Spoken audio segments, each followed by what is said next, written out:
여러분, 높아지기 위한 방법이 있습니다. 어떻게 하면 사람이 높아질 수가 있을까요? 높아지기 위한 방법이 분명히 있는 것 같은데요. 이 아프리카에 이 다가라라는 그 종족이 있다고 그래요. 다가라. 예? 다 가라는 거죠. 누가 남을지 모르겠어요. 다 가가지고 다가라. 이 종족은요, 이 마을의 원로가 되기 위한 하나의 통과 의례 절차가 있다는 거예요. 이걸 좀 우리 교회에 한번 적용을 해보면, 이렇게 하겠다는 거 아닙니다. 놀라지 마시고요. 교회에 적용해 보면 이런 겁니다. 이제 앞으로 우리 세안교회 장로님이 되기 위해서는 이러한 절차를 필요합니다 라는 거하고 느낌이 좀 비슷하다고 볼 수 있어요. 그럼 목사는 아니냐? 물론 목사도 그럴 수 있겠습니다만, 여기 마을의 원로가 되기 위해서는요, 통과 절차가 다 가라 이 종족한테 있다는 거죠. 그건 뭐냐면, 그 마을의 한가운데 의자를 하나 딱 갖다 놓고요, 마을 원로가 되어야 하는 그 사람을 거기에 딱 앉혀놓는데요. 딱 앉혀놓는 거예요. 그 다음에 이틀 동안에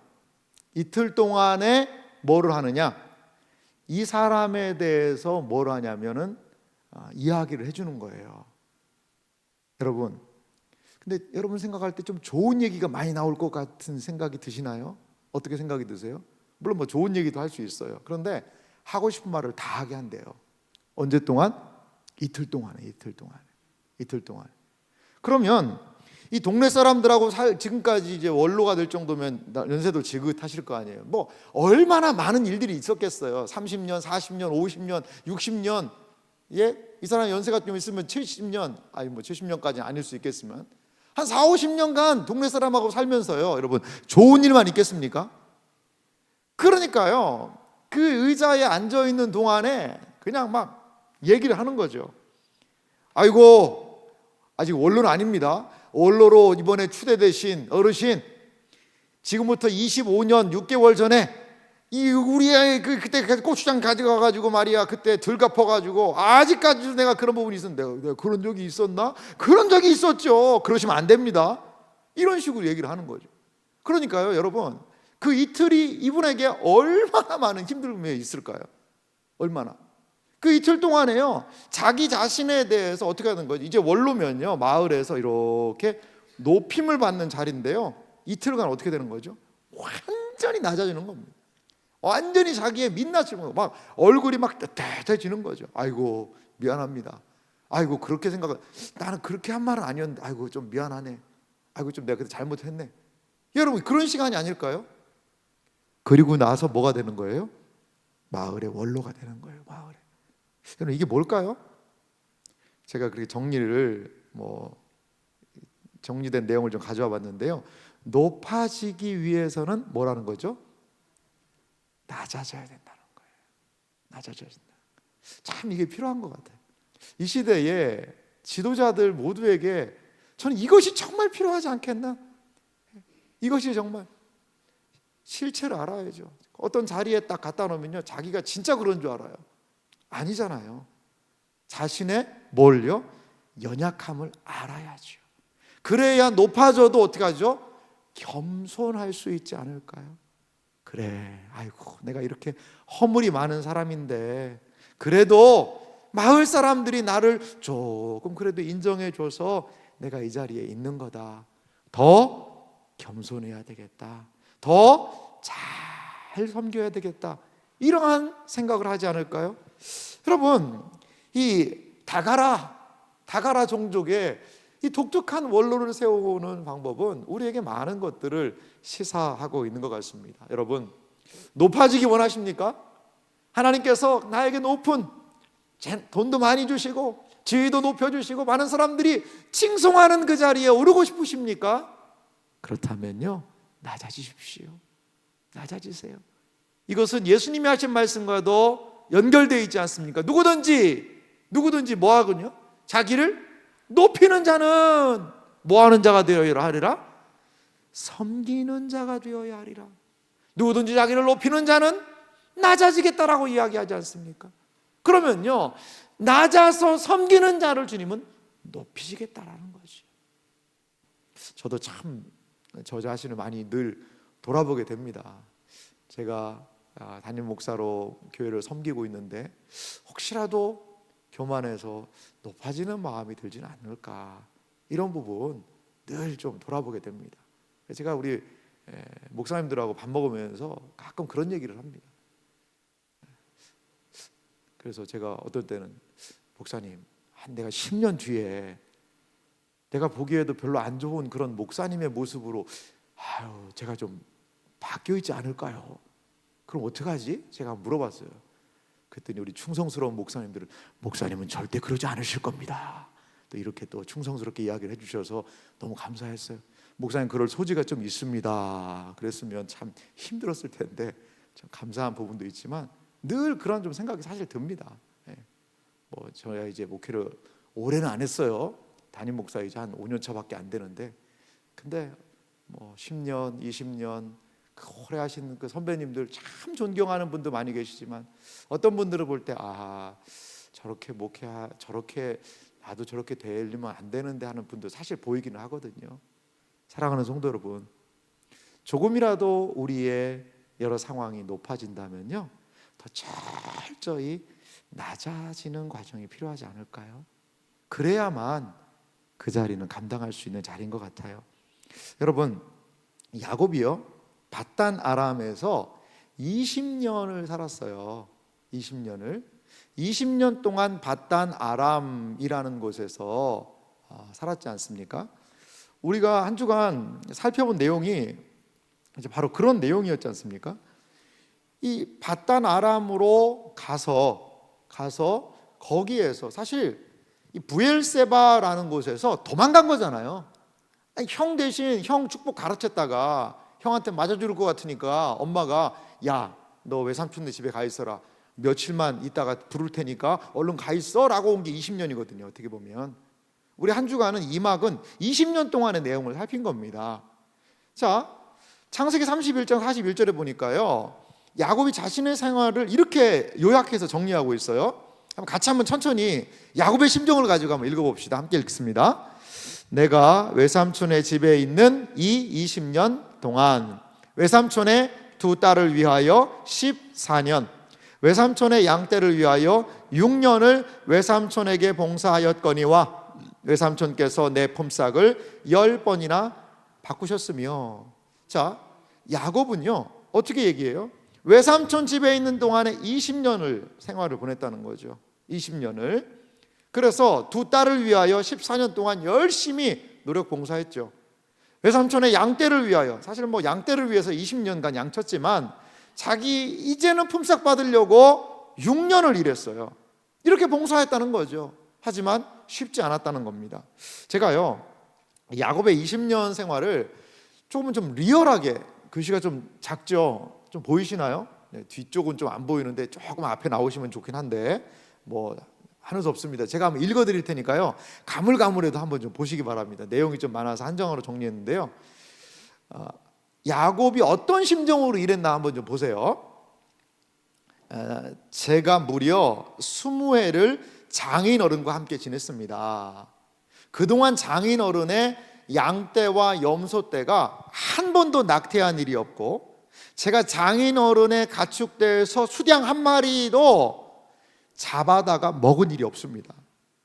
들짐승에게 찢긴 놈은 제가 장인어른께 가져가지 않고 제 것으로 그것을 보충하여 드렸습니다. 낮에 도적을 맞든지 밤에 도적을 맞든지 하면 장인어른께서는 저더러 그것을 물어내라고 하셨습니다.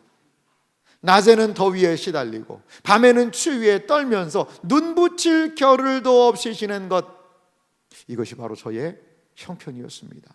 저는 장인어른의 집에서 20해를 한결같이 이렇게 살았습니다.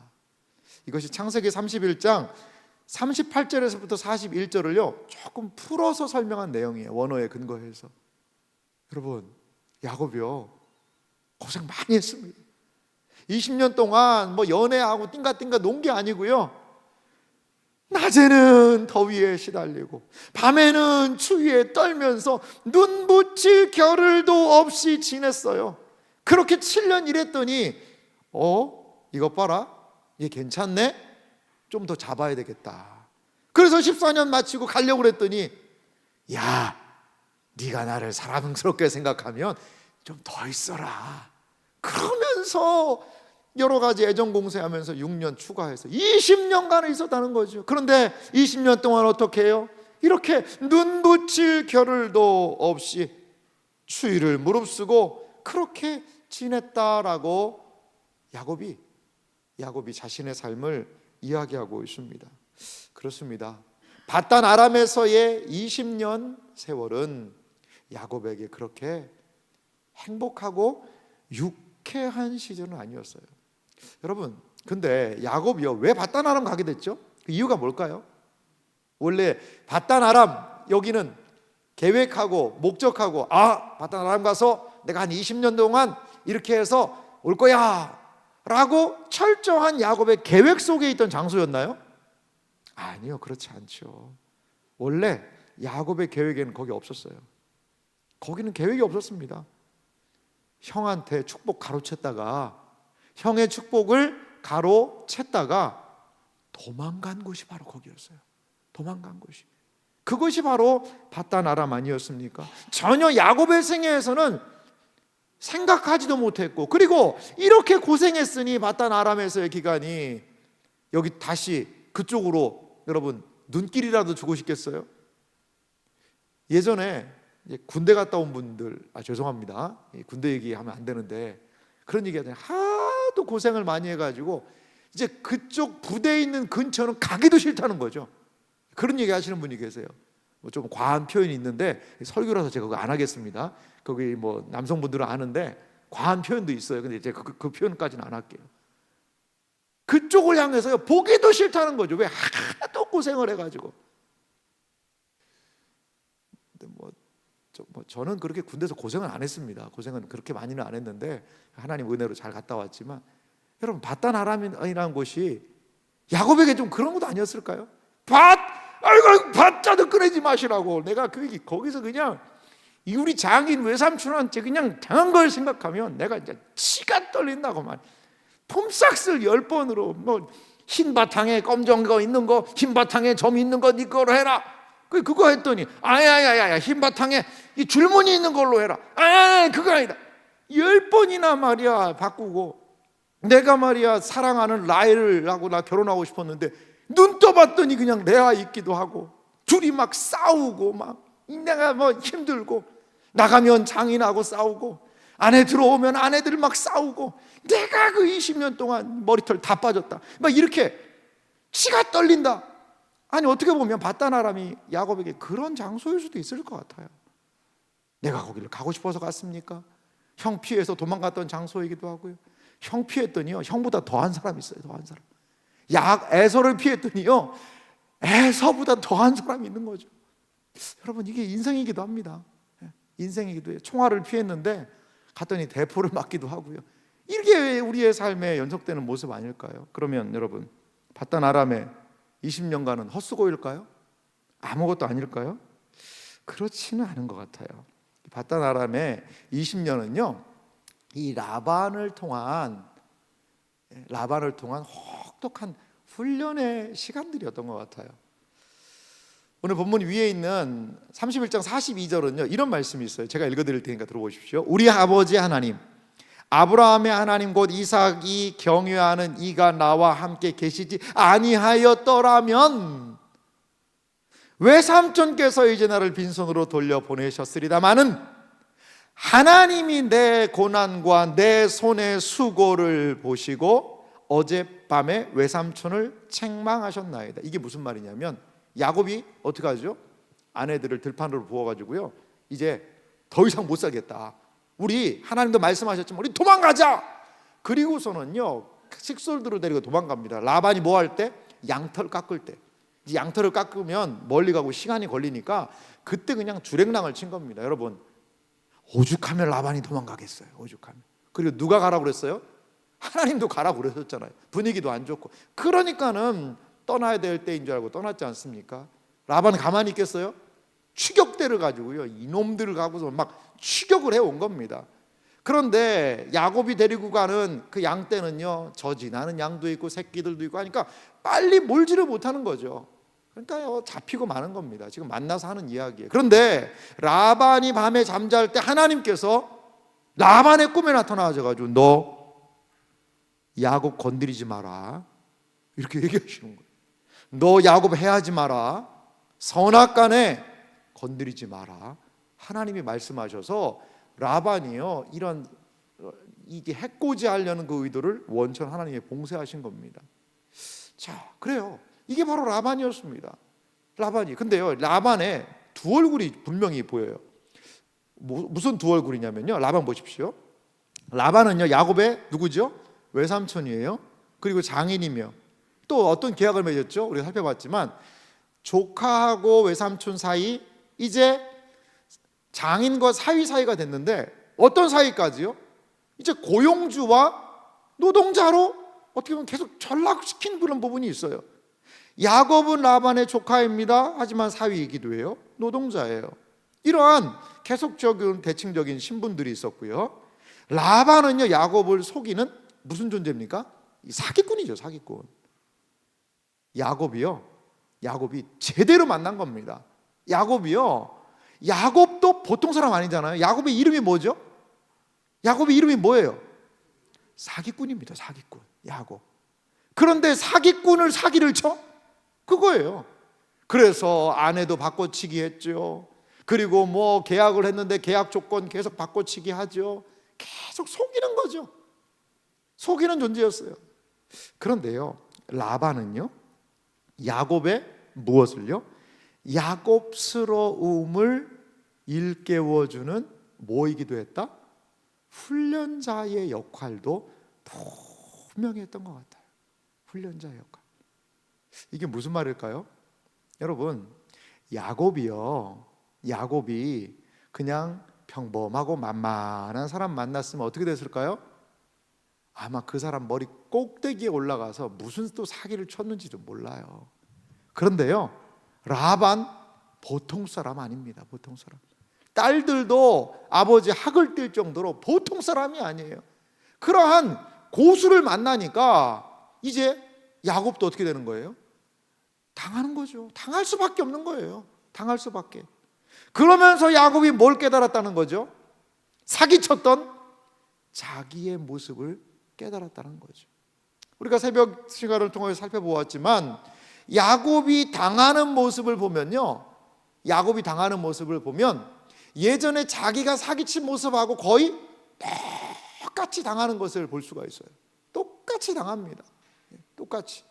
아버지한테 제가 에서입니다 라고 해서 축복을 받았잖아요. 그랬는데요, 라반이 라헬을 집어넣으면서 뭐라고 속여요? 제가 라헬이에요. 얘기는 안 했을지 모르지만 라헬인 줄 알고서는 봤더니 아침에 일어나 봤더니 레아였잖아요. 여러분, 아버지를 그렇게 속여 먹더니 자기도 어떻게 했어요? 그렇게 속임을 당하는 거죠. 그러면서 누구의 심정을 어찌하여 삼촌이 나를 이렇게 속이십니까? 라고 이야기했는데 이삭도 그런 얘기 했잖아요. 야곱이 너를 속였구나 라고 이야기하지 않습니까? 여러분, 자아가 센 사람은요, 어떤 측면에서 참 이게 좀 조심스러운 표현입니다만 그것보다 더 센 자아를 만날 때 거기에서 좀 한번 깨지는 상황이 있더라고요. 깨지는 상황이 좀 보이는 것 같더라고요. 그렇습니다. 라반은요 두 얼굴을 가지고 있어요. 분명히 속이고 힘들게 하는 사람이긴 한데요, 그렇게 하지 않으면 누가요? 야곱이요 자기를 보지를 못하는 거죠. 아마 야곱은요 라반을 보면서 어느 날 깜짝 놀랐을 것 같아요. 왜 놀랐을까요? 나랑 너무 똑같아가지고 외삼촌의 모습에서 자기 모습이 보이는 거예요. 자기 모습이. 그러면서 뭐 했을까요? 많이 반성했겠죠. 야, 내가 애서 형한테 이렇겠구나. 내가 아버지한테 이런 모습이었겠구나. 내가 우리 어머니한테 이런 모습은 아니었을까? 여러분, 우리보다 더 센 사람 만날 때 있잖아요. 센 사람 밑에서 정말 마음고생하면서 힘들고 어려울 때 있지 않습니까? 근데 그럴 때 어떻게 해요? 너무 답답하고 힘드니까 기도하지 않습니까? 하나님, 이게 어떻게 된 노릇입니까 정말? 하나님 아시죠? 이거 제가 어떻게 된 겁니까? 이렇게 우리는 기도할 때가 있지 않습니까? 그런데 그러한 기도의 과정을 통해서 하나님 우리를 연단하시는 것 같아요. 저도 한번 제가 저에게 받다나라면 언제였을까 한번 잠깐 한번 생각을 한번 해보았거든요. 해보았는데 물론 저도 좀 교만할 때가 있습니다. 한없이 낮아지고 겸손하고 그렇지만 못할 때가 분명히 있거든요. 제가 20대에 영국에 한 1년간 있었는데 갑자기 그때가 좀 생각이 나더라고요. 20대면 얼마나 그냥 자기 잘난 모습으로 살 때 아니겠어요. 자기가 최고 세상에서 잘난 줄 알고. 근데 그 영국에서의 한 1년의 시간을 돌아보면 참 하나님이 저를 많이 훈련시키신 것 같아요. 이게 관계 속에서 막 제가 그 사이에 끼어 있기도 하고, 모르겠어요. 저는 제가 잘못한 거 없는 것 같은데, 근데 하여간 이렇게 이야기하면 이 사람이 오해하고, 저렇게 얘기하면 또 저 사람이 오해하고, 이렇게 해서 예스를 하기도 어렵고 이렇게 예스하기도 어렵고, 막 그 틈바구니 사이에서 껴서 너무 힘들더라고요. 제가 막 퍽퍽 울었습니다. 하나님 앞에서 퍽퍽 울었어요. 그러면서 저 자신을 많이 보게 되고 기도하고 좀 깎이고 낮아지는 그러한 과정을 겪지 않았나, 저 자신을 좀 돌아보게 되었습니다. 사랑하는 성도 여러분, 우리는요 조금만 그냥 내버려 두면 마치 여름날에 밭에 피어나는 잡초처럼요, 온갖 교만과 여러 가지 것들이요 우리를 금방 덮어버려요. 그런데 때로 하나님께서 여러 어려운 상황에 우리를 가져 놓으실 때, 그때 내 진짜 모습을 보게 되는 거죠. 야곱의 야곱스러움을 보게 되는 거죠. 그러면서 오히려 깜짝 놀라면서 자신의 삶을 돌이켜보게 되고, 또한 회개할 것들을 회개하게 되고, 하나님 앞에서 더 납작 엎드리게 되지 않을까요? 그렇습니다. 하나님께서 의도하신 것이 있어요. 이 바단 아람의 기간을 통해서 하나님이 분명히 의도하신 게 있다는 거죠. 월터 윙크라는 이 사람이 있는데요, 이분이 한 내용이 참 멋져서 제가 그 부분을 좀 가져왔습니다. 한번 읽어볼게요. 그러므로 원수들은 하나님에게 가는 길에 놓인 뛰어넘어야 할 장애물일 뿐만 아니라 하나님에게 가는 길이 될 수도 있다. 이게 무슨 말씀인지 아시겠어요? 이 원수면 사라져야 될 존재, 왼수는 죽여야지, 원수는 그냥 사라져야 돼, 그게 아니라 원수가 우리에게 있다는 것은 우리가 뛰어넘어야 될 장애물뿐 아니라 그 원수를 통해서요 하나님에게 가는 길이 될 수도 있다는 거죠. 좀 더 읽어볼게요. 우리가 원수를 변화시키는데 해야 할 역할이 있지만, 우리가 원수를 변화시키기 위해서 해야 할 역할이 있어요. 하지만 또한 원수들도 우리를 변화시키는데 역할을 할 수 있다. 그러니까 하나님께서요 원수들을 통하여 우리를 뭐 하시기 원하는 거예요? 변화시키시는 그러한 때가 있다는 거예요. 그 원수가 아니었다면, 그 사람이 아니었다면, 나를 힘들게 하는 그 사람이 아니었다면 나는 여전히 내가 잘난 줄 알고 그 상황에서 그렇게 살았지 않았을까? 라고 지금 윌터 윙크라는 이 사람은 이렇게 좀 글을 정리해 놨더라고요. 참 멋진 표현인 것 같아요. 그렇습니다. 우리를 발전하게 해주는 좋은 의도를 가진 스승도 우리에게 도전을 주지만, 우리를 힘들게 하고 어렵게 하는 그 상황 때문에 오히려 하나님을 더 의지하는 거죠. 이 풍랑 인연하여 더 빨리 갑니다 라는 찬양의 고백처럼 말입니다. 그렇습니다. 하나님의 의도가 계신 거예요. 바단 아람에 가지 않으면요 야곱, 그 야곱스러움 벗겨지지가 않는 겁니다. 달라지지가 않는 겁니다. 그 잘남, 그 교만함, 그 용기 충천한 사기꾼 역할, 사기꾼 노릇, 하나님의 복을 이어받기에는 너무나 걸맞지 않는 야곱의 모습, 야곱스러움, 그것을 벗겨내는 과정으로 하나님이 어디로요? 밧단 아람으로 야곱을 내어 모셨다라는 거죠. 제가요 이 말씀을 생각하면서 이 시편 23편 5절이 생각났어요. 좀 같이 한번 읽어볼까요? 시편 23편 5절 말씀을 한 목소리로 같이 읽겠습니다. 주께서 내 원수의 목전에서 내게 상을 차려주시고 기름을 내 머리에 부으셨으니 내 잔이 넘치나이다. 할렐루야. 여러분 이런 은혜가 있으시길 주님의 이름으로 축원합니다. 자, 우리는 뒷부분을 많이 좋아합니다. 상을 차려주시고, 여기서 상이라는 것은요 상장 준다는 게 아니라 밥상입니다. 밥상. 하나님이요 진수성찬을 차려주시는 거죠. 기름을 내 머리에 부으셨다. 은혜와 특권, 그러한 은혜의 역할이죠. 그리고 내 잔이 넘치나이다. 할렐루야. 아멘. 그런데 하나님께서 내게 상을 차려주시고 기름을 내 머리에 부으시며 내 잔이 넘치게 하시는 장소가 어디죠? 원수의 목전에서. 원수의 목전이라는 건 뭐죠? 원수가 보는 앞에서거든요. 원수가 보는 앞에서거든요. 그러니까 얼마나 여러분 통쾌합니까? 원수가 딱 봤더니 이 사람이 하나님하고 하나님이 주신 놀라운 은혜를 경험하니까 이 원수 앞에서 통쾌한 일이기도 합니다. 그런데요 가만히 묵상해 보니까 어떤 또 의미가 있냐면, 원수의 목전을 통과할 때 하나님께서 이러한 은혜를 베푸시는구나. 여러분 그것도 좀 묵상해 볼 수 있지 않을까요? 원수의 목전에서 주시는 거예요. 원수가 있는 거예요. 원수가 사라져서 없어져야 되는 것이 아니라 원수가 보는 앞에서 원수를 만나고 통과한 사람에게, 그 원수의 시련을 통과한 사람에게 상을 차려주시고 기름을 부으시고 또한 잔이 넘치게 하신다는 사실을 믿으시기 바랍니다. 이게 하나님이 하시는 일이에요. 너무나 놀랍습니다.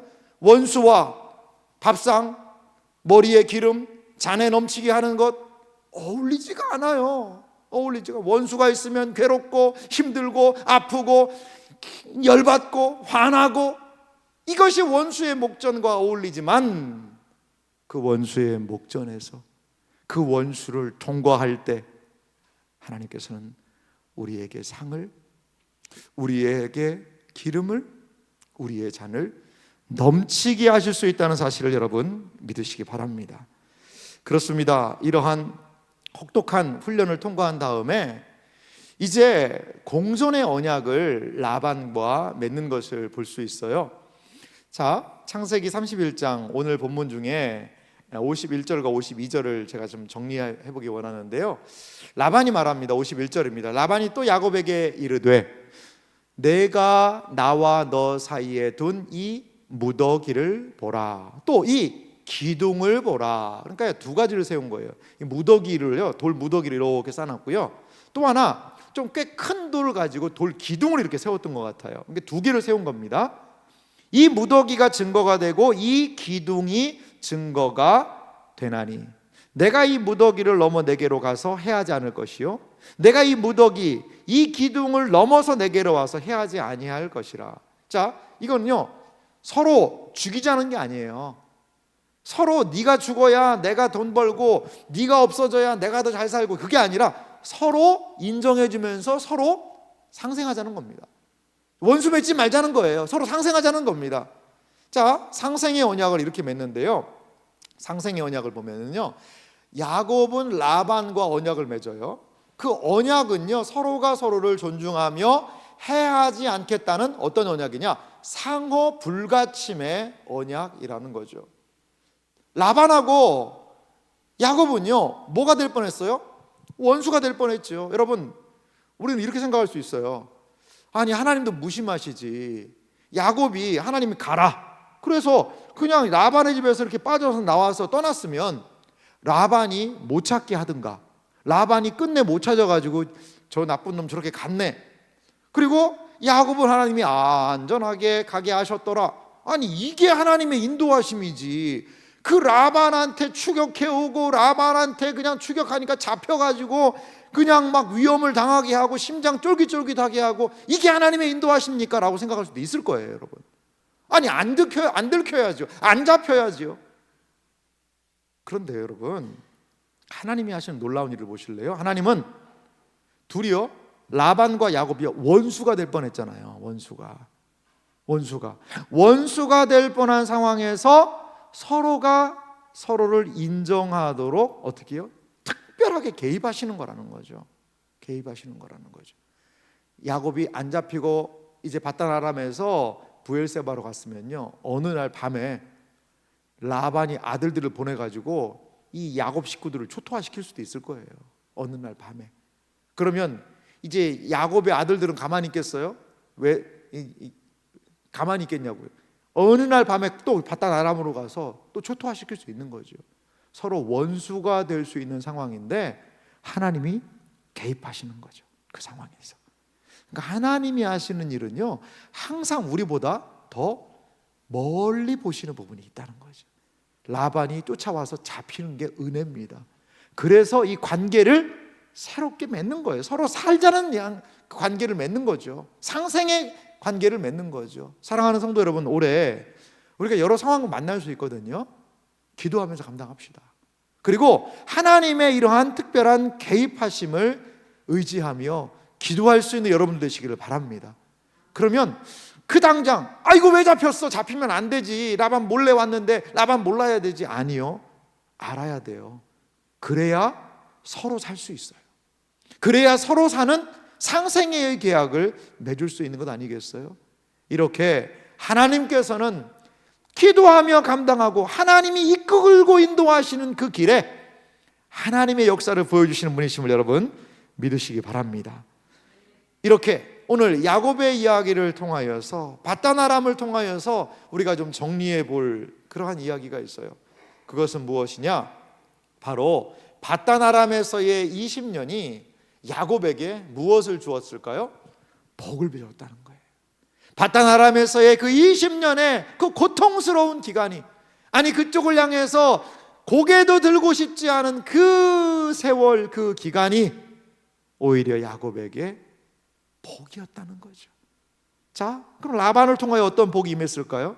라반과의 고난, 시련, 사기치고 막 하는 그것을 통해서 야곱은 무엇을 얻을 수 있었어요? 재물 얻을 수 있었던 거 아니겠어요? 재물?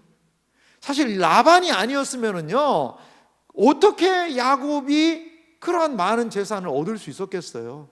외삼촌과의 그러한 시련이 있었지만 그 고통 속에서 하나님은 그 재산을 많이 늘리게 해주신 거죠.